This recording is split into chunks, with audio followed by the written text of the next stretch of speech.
जय हिंद दोस्तों, स्वागत है आपका एम्स क्लासेस की एक और नई वीडियो में। आज का वीडियो हमारा एक्टिव पैसिव वॉइस से रिलेटेड है और ये इससे पहले हमने 10 सीरीज कंप्लीट की है, तो उसके बाद की श्रृंखला जो है वह एक्टिव पैसिव वॉइस की है। कक्षा 10 और 12 दोनों क्लासों के छात्रों के लिए बोर्ड परीक्षा के लिए ये इम्पोर्टेंट टॉपिक है।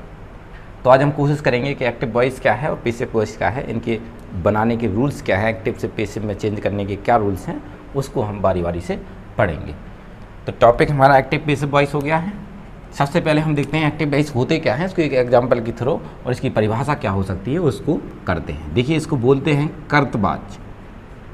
कर्तवाच्य तो इसकी परिभाषा क्या हो सकती है, तो लिखेंगे ऐसा वाक्य जिसमें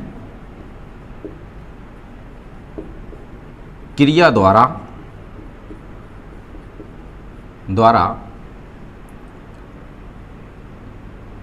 कर्ता की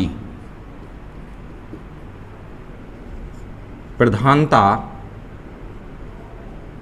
बताई जा रही हो या कह सकते हैं कि इसमें कर्ता क्या हो जाता है, प्रधान हो सकता है।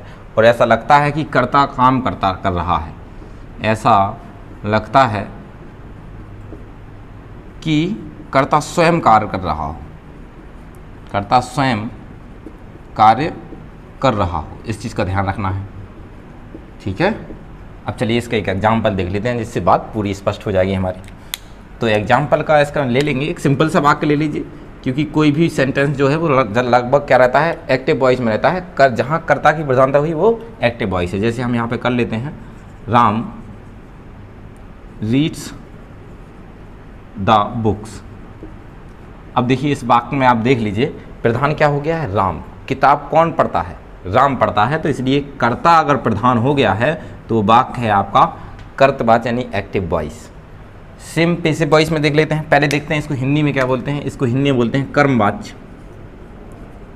देखिए, कर्मवाच्य, कर्म का मतलब होता है ऑब्जेक्ट, ये आप जानते हैं। तो ऑब्जेक्ट जो होता है, तो ये इसकी परिभाषा आप जैसा कि आप समझ गए होंगे कि ऐसा वाक्य जिसमें क्रिया द्वारा कर्म की प्रधानता बताई जा रही हो, पैसिव वॉइस का वाक्य कहलाता है। देखिए, हम अभी इसको बता देते हैं, इसी को हम पैसिव में कन्वर्ट करके बता देते हैं, लेकिन इसके अभी रूल्स जो है ना बारी बारी से देखेंगे। अभी हम एग्जाम्पल के लिए देख लेते हैं कि इसमें देखिए कर्ता जो है प्रधान था, तो इसमें किसको बनाना है, कर्म को प्रधान बनाना है। यानी कि अगर हम इस वाक्य में इसको यूज करें, द बुक, इसमें देखिए कर्म प्रधान बन गया है, ऑब्जेक्ट जो है वो प्रधान बन चुका है। और इसके बाद इसको बनाने के जो नियम होते हैं अभी विस्तार से पढ़ेंगे। वैसे ये बन जाएगा, the book is read by Ram. ठीक है, तो इसमें देखिए क्या कहा गया है कि बुक को राम द्वारा पढ़ा गया है। तो यहाँ पे किताब को राम द्वारा पढ़ा गया है, तो यहाँ पे देखिए प्रधान कौन हुआ, किताब। ठीक है, जिस वाक्य में जिसको भी प्रधान बना दें, अगर यहाँ पे ऑब्जेक्ट को प्रधान बनाया तो क्या हो गया है, ये पैसिव वॉइस, और सब्जेक्ट को बनाया है तो एक्टिव वॉइस। चलिए इसके नियम पे आते हैं, क्या होते हैं नियम। तो सबसे पहले देख लेते हैं कि नाउन या प्रोनाउन परिवर्तन,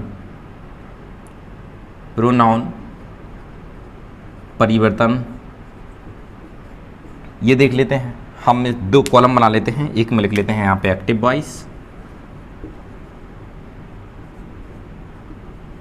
और यहाँ पैसिव वॉइस। ठीक है, यहाँ एक्टिव वॉइस में जो रहेगा कर्ता वो पैसिव वॉइस में क्या बन जाएगा। जैसे एक्टिव वॉइस में कोई आई है, इसको इस तरह से फर्स्ट में और थर्ड में ये इस तरह से लिख लेते हैं। तो आई है, ये क्या बन जाता है, पैसिव बनते समय ये हो जाता है बाई मी, अपने ऑब्जेक्ट में बदल जाता है। और यहाँ इस तरह से देखेंगे वी है, तो ये बदल जाता है बाई अस में। यहाँ पे आप दे मान लीजिए, दे बदल जाता है आपका वाई देम में। यू ये कन्वर्ट हो जाता है बाई यू में, यहाँ पे ही कन्वर्ट हो जाएगा वाई हिम में, सी ये भी कन्वर्ट हो जाएगा बाई हर में, इट ये कन्वर्ट हो जाएगा बाई इट में, इट है वो बाई इट में बदल जाएगा। अब हमें कुछ ऐसे सब्जेक्ट मिलते हैं एक्टिव वॉइस में जो क्या है कि पेसिव बनते समय उनको ऑब्जेक्ट ना बना के उनको हटा ही देते हैं। कौन कौन से होते हैं, थोड़ा जगह की कमी है, यहाँ लिख देते हैं हम। ऐसे सब्जेक्ट जो हैं वो होते हैं समवन और somebody, everyone, everybody, no one, nobody. ये जो शब्द हैं इसको क्या होते हैं, ये पेसिव बनते समय क्या होते हैं, हटा दिया जाता है। इन्हें क्या कर दिया जाता है, हटा दिया जाता है। विशेष ध्यान रखना है, हटा दिया जाता है। अब देखिए क्या है, ये एक्टिव में तो आते हैं लेकिन पेसिव बनाते समय इनको यूज नहीं करेंगे। पेसिव बनाते समय इसको ऑब्जेक्ट में नहीं बदलेंगे, इस बात का ध्यान रखना है। चलिए हम नेक्स्ट स्लाइड में देखते हैं कि इसका टेंस परिवर्तन किस प्रकार होता है, उसके बाद आगे की बात करेंगे। चलिए अब रूल नंबर 2 की बात करनी थी हमें, तो रूल नंबर 2 की बात करते हैं। इसमें क्या देखेंगे, एक्टिव से पेसिव पे बनाते समय टेंस परिवर्तन कैसे करते हैं। तो सबसे पहले देख लीजिए, एक्टिव वॉइस यहाँ हम कर लेंगे पेसिव वॉइस। अब देखिए हम आपको पहले ही बता दें कि इसमें जो टेंस टोटली 12 हैं, मतलब पार्ट्स ऑफ टेंस पूरे मिला के कितने हैं, 12 हैं। मेन टेंस तो 3 ही है, प्रेजेंट पास्ट फ्यूचर, उनके जो भाग मिला के देखे जाएँ तो 12 है। तो 12 में से सभी के पेसिव नहीं बनते हैं, आपको इस बात का ध्यान रखना है। मात्र 8 टेंस ऐसे हैं जिनके पेसिव बनते हैं और 4 टेंस ऐसे भी हैं जिनके पेसिव नहीं बनते हैं। तो 8 टेंस कौन कौन से हैं वो देखते हैं और कन्वर्ट होके वो क्या बनते हैं वो भी देखते हैं। तो सबसे पहला टेंस तो है प्रेजेंट इंडेफिनिट टेंस। ये जो प्रेजेंट इंडेफिनिट है ये बदल जाता है अपने अगले टेंस में, जिसको हम बोलते हैं प्रेजेंट कंटिन्यूअस टेंस में। और एक बात हमेशा याद रखनी है कि जब पेसिव बना रहे हों तो हमें ध्यान रखना है कि वर्ब की जो है ना थर्ड फॉर्म ही आएगी। अब ये कॉमन है, जितने भी पेसिव देखेंगे आप सब में क्या आएगा, वर्ब की थर्ड फॉर्म आएगी, ध्यान रखना है इस चीज़ को। नंबर 2 में देखेंगे, इसके बाद वाला जो आता है क्या होता है, प्रेजेंट कंटिन्यूअस। ये जो है इसी में रहता है, ध्यान रखना, रहता तो प्रेजेंट कंटिन्यूअस में ही है लेकिन साथ में जुड़ता है बीइंग। क्या जुड़ेगा, बीइंग, ध्यान से रखेंगे, BEING प्लस वर्ब की थर्ड फॉर्म। इसको चेंज करके हम देखेंगे, एक दो वाक्य में एग्जाम्पल तो देखेंगे ही, लेकिन इसको आप ध्यान रखिएगा, कंटिन्यूअस में ही रहेगा लेकिन बीइंग जुड़ेगा, बीइंग जुड़ के वर्ब की थर्ड फॉर्म। नंबर 3 जो बनेगा प्रेजेंट परफेक्ट टेंस। ये जो टेंस है अपने अगले टेंस में प्रेजेंट परफेक्ट कंटिन्यूअस टेंस में, प्लस ध्यान रखना कि वर्ब की थर्ड फॉर्म कॉमन है। हम इसको बार बार इसी लिख रहे हैं कि आपको याद रहे कि वर्ब की कोई फॉर्म ना फर्स्ट ना सेकंड, सीधा थर्ड फॉर्म ही लगेगी। चौथा जो टेंस है, देखिए चौथा टेंस क्या होगा, प्रेजेंट परफेक्ट कंटिन्यूअस, लेकिन इसका नहीं बनता, इसका ध्यान रखना आप इसको कि इसमें केवल 3 ही बनेंगे। अब पास्ट के पे चलते हैं, तो पास्ट में कौन सा बनता है, पहले तो पास्ट इंडेफिनिट। पास्ट इंडेफिनिट अपने अगले टेंस में पास्ट कंटिन्यूअस,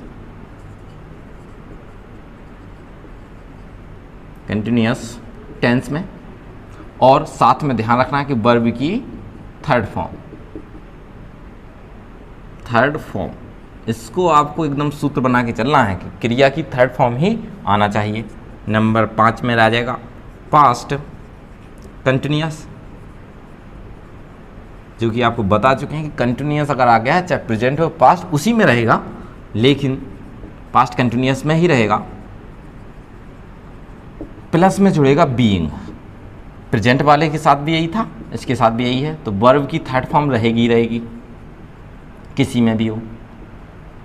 इसको आपको ध्यान रखना, बीइंग जोड़ के वर्ब की थर्ड फॉर्म करना ही करना है। अब नेक्स्ट हो गया पास्ट परफेक्ट टेंस। तो इसमें आपको याद रख लेना है कि ये अपने अगले टेंस में कौन से, पास्ट परफेक्ट कंटिन्यूअस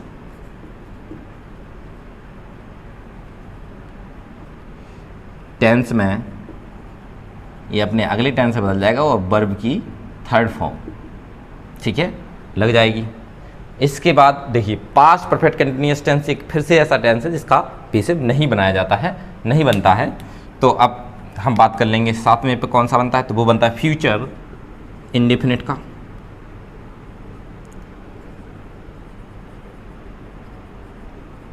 ये बनेगा तो ये बन जाता है आपका फ्यूचर कंटिन्यूअस में, अपने अगले टेंस में, प्लस में वर्ब थर्ड। ये आपको एकदम ध्यान रखना है।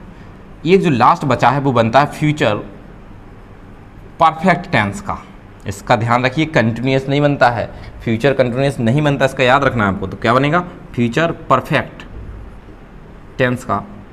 ये अपने अगले टेंस में फ्यूचर परफेक्ट कंटिन्यूअस में बदल जाएगा, प्लस में वर्ब की थर्ड फॉर्म रहेगी। ये हमारे सारे टेंसों की बात हो गई जो होते हैं। चलिए अब जो नहीं होते हैं आपको बता दें, एक बार और लर्न करा दें। प्रेजेंट परफेक्ट कंटिन्यूअस नहीं होता है, पास्ट परफेक्ट कंटिन्यूअस नहीं होता है। इसके बाद फ्यूचर में आएंगे तो फ्यूचर कंटिन्यूअस नहीं होता है और फ्यूचर परफेक्ट कंटिन्यूअस नहीं होता है, आपको उनको याद रखना है। ये तो सारे टेंसेस की बात हो गई। अब आते हैं मॉडल वर्ब पर। मॉडल वर्ब कौन कौन होती हैं, मॉडल वर्ब यहाँ पे आपको जो यूजेज होते हैं, प्रयोग जिनके होते हैं, जैसे मे हो गया, माइट हो गया, कैन हो गया, कुड हो गया, शैल हो गया, ये वो शैल प्रयोग वाला, शुड हो गया, वुड हो गया, नीड, ठीक है, और कौन हो सकता है, कैन कुड हो गया है। तो ETC लिखे दे रहे हैं यहाँ पे। आप ध्यान रखिए कि मॉडल वर्ब आई तो आपको उसमें ध्यान रखना है कि क्या बनेगा, इनको जो भी मॉडल वर्ब आए, यहाँ पे जो भी मॉडल वर्ब आए तो वो मॉडल वर्ब, वो वाली मॉडल वर्ब लिख लेंगे। मान लीजिए कैन आया तो कैन लिख लेंगे मॉडल वर्ब, और प्लस में बी जरूर जोड़ देंगे, क्या, BE जोड़ देंगे, और वर्ब रहेगी तो वर्ब की थर्ड फॉर्म रहेगी। किसी भी सेंटेंस में चले जाइए आप। चलिए अब इसका एग्जाम्पल देखते हैं। तो चलिए इसको नेक्स्ट स्लाइड में इसके एग्जाम्पल देख लेते हैं। एग्जाम्पल जो अब लिस्ट रहेगी उसके थ्रू आपको उसको देख के बनाना है। तो जैसे मान लीजिए एक वाक्य हो गया, I killed a deer. Passive बनाते समय इसका पेसिव में चेंज करना है, ये एक्टिव है, यहाँ क्वेश्चन में लिख के आ सकता है कि चेंज इनटू पेसिव वॉइस। इस तरह से क्वेश्चन बनता है आपके बोर्ड एग्जाम में। ये तो सिंपल वाक्य हो गया, मतलब अफर्मेटिव वाले वाक्य हो गए। नेगेटिव इंटरोगेटिव का भी देख लेंगे, साथ ही साथ देख लेंगे, कोई दिक्कत नहीं है। तो इसमें देखिए आप ये टेंस पहचानिए। सबसे पहले बनाने का नियम टेंस पहचानिए। तो आपने देखा कि क्रिया की सेकंड फॉर्म है, हम लोग टेंस सारे पढ़ के आए हैं। और सेकंड फॉर्म कहाँ यूज होती है सब्जेक्ट के बाद, जब टेंस पास्ट इंडेफिनिट टेंस में हो। जब हमें ये पता चल जाए कि टेंस काय का है, पास्ट इंडेफिनिट का है, ये हमें सबसे पहले वाक्य में पहचान लेना है। उसके बाद रूल बनाने का जो पहला रूल है कि भाई जो ऑब्जेक्ट है उसको सब्जेक्ट बना लीजिए। तो जो आर डियर ये आपका सब्जेक्ट बन चुका है। इसके बाद ये जो पास्ट इंडेफिनिट है, देखिए काय बनेगा। तो आज जब रूल्स में देखेंगे, इसकी लिस्ट में देखेंगे तो आएगा पास्ट कंटिन्यूअस में। तो पास्ट कंटिन्यूअस में आर डियर के हिसाब से, एक हिरन के हिसाब से क्या लगेगा, बाज या वर्ब, तो लगेगा बाज। ठीक है। अब क्रिया की थर्ड फॉर्म लगानी है। इस बात का बिल्कुल ध्यान रखना है कि हर वाक्य में क्रिया की थर्ड फॉर्म, तो ये किल की थर्ड फॉर्म भी किल्ली होती है, ये रहेगा। उसके बाद जो सब्जेक्ट है इसका होना है ऑब्जेक्ट में परिवर्तन। इस बात का ध्यान रखना है, सब्जेक्ट ऑब्जेक्ट में बदलना है। तो अभी आपको प्रोनाउन परिवर्तन की जो लिस्ट थी उसमें बताया कि जब ऑब्जेक्ट बनेगा आई तो वो बाई मी में बदल जाएगा, ये बन गया। सिंपल सी बात है, ठीक है। अब देखिए इसका नेगेटिव आ जाए, नेगेटिव आ सकता है, जैसे आ जाए आई डिड नॉट।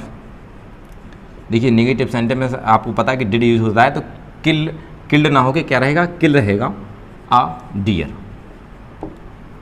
अगर ये नेगेटिव में आ गया तो नेगेटिव आने से कोई फर्क नहीं पड़ता, वैसे ही बनेगा। कैसे बनेगा, सबसे पहले आ डियर को कर लेंगे, आ डियर आया, डियर के साथ लगना क्या है, बाजी लगेगा। हाँ यहाँ नॉट आया तो यहाँ नॉट कर दीजिए, not killed by me,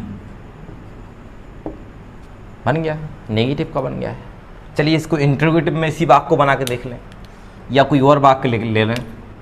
will you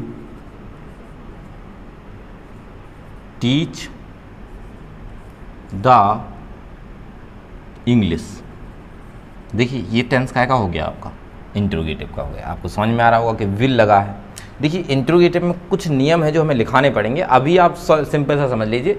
इसका नियम हम आपको नेक्स्ट वीडियो में इसका बताएंगे। अभी सिंपल सी बात है, अगर ऐसा आ जाए तो ऐसे में क्या करना है, बड़ी सिंपल सी बात है। आप इसको इंट्रोगेटिव का क्या रहने दें, इंट्रोगेटिव ही रहने दें, बस इसके अनुसार हम देखते हैं फिर वाक्य को।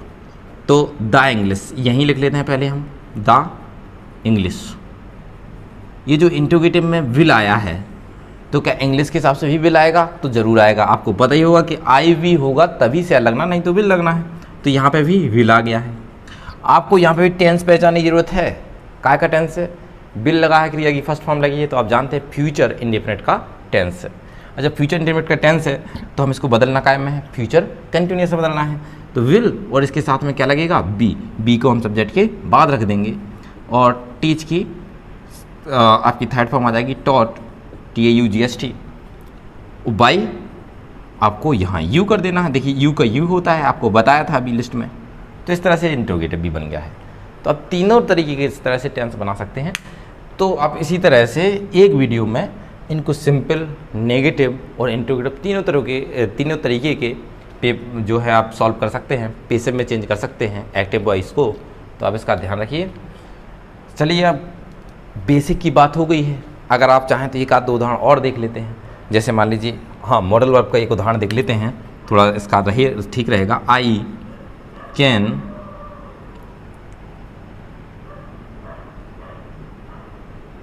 Eat the mango.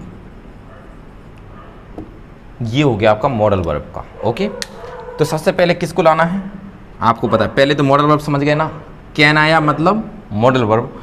अब द मैंगो को आगे लाना है, तो द मैंगो सबसे पहले आ जाएगा। अब कैन आया है तो मॉडल वर्ब आई है, तो इसको हम कायम बदलेंगे कैन बी में।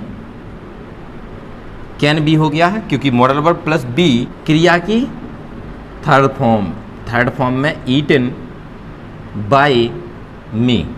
इस तरह से आपका ये बन गया है। तो एक सिंपल सा जो है आपके सिंपल जितने भी आएंगे आप बना लेंगे। थोड़े से इससे लेवल हार्ड करेंगे, अगले वीडियो में डालेंगे इसको। आप इसको पूरा देखिए, इसको रिटन भी कर लीजिए ताकि आप इसको छोटे से समय में इसको रिवाइज कर सकें, और आप कमेंट में बताइए ताकि हम इसका एक नया वीडियो ला सकें, ठीक है। और अगर आपकी इच्छा है तो इसको हम लाने में जल्दी से जल्दी कामयाब होंगे। शायद कल ही आपको इसका एक वीडियो और मिल जाएगा जिसमें आपको इंट्रोगेटिव और जो आपके इम्परेटिव के जो सेंटेंस के बचे हैं, इम्परेटिव के जो पैसिव वॉइस बचे हैं बनाने के, तो वो आपको कल ही मिल जाए। तो उसको आप बताइए कमेंट में, इसको आप पूरी तरह से करके चलिए। बहुत ही सरल वे में आपको एक छोटे से वीडियो में ये चीज़ मिल रही है, इसका पूरा फ़ायदा उठाइए। इसी के साथ बहुत बहुत धन्यवाद आपका वीडियो देखने के लिए। मिलते हैं नेक्स्ट वीडियो में, तब तक के लिए जय हिंद जय भारत।